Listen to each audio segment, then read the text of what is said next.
Viewers, আসসালামু আলাইকুম। আশা করি সবাই ভালো আছেন। বন্ধুরা, আমিও ভালো আছি। আজকের টপিক হলো ইমোর কিছু গুরুত্বপূর্ণ সেটিংস যা করলেই নয়। চলুন ইমোতে চলে যাই।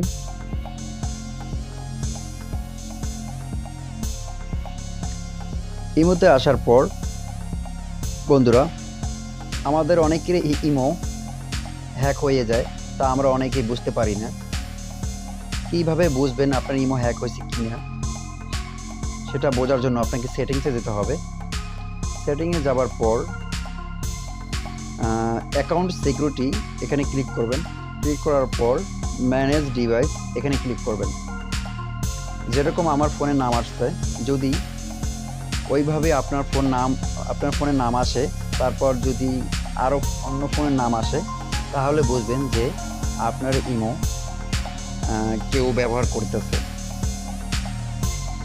এভাবে বুঝতে পারবেন আপনার ইমো হ্যাক হয়েছে কিনা। বন্ধুরা, আর একটা সেটিংস আপনাদের দেখাই আমি। এই অপশনে ক্লিক করবেন। ক্লিক করার পর এখানে দেখতেছেন ভয়েস ক্লাব, এটা আমার অফ করা আছে। এই অপশনটা যদি অন থাকে তাহলে অনেকেরই বিরক্ত লাগে। রোমিং অপশন থাকে বা গ্রুপের একটা প্রবলেম থাকে, এগুলো যারা পছন্দ করেন না তারা এখানে সেটিংসে যাওয়ার পর এই অপশনে ক্লিক করে ভয়েস ক্লাবটি অফ করে দেবেন। তাহলেই আর সমস্যা হবে না। বন্ধুরা, আমার ভিডিওটি ভালো লাগলে শেয়ার এবং সাবস্ক্রাইব করবেন। ধন্যবাদ।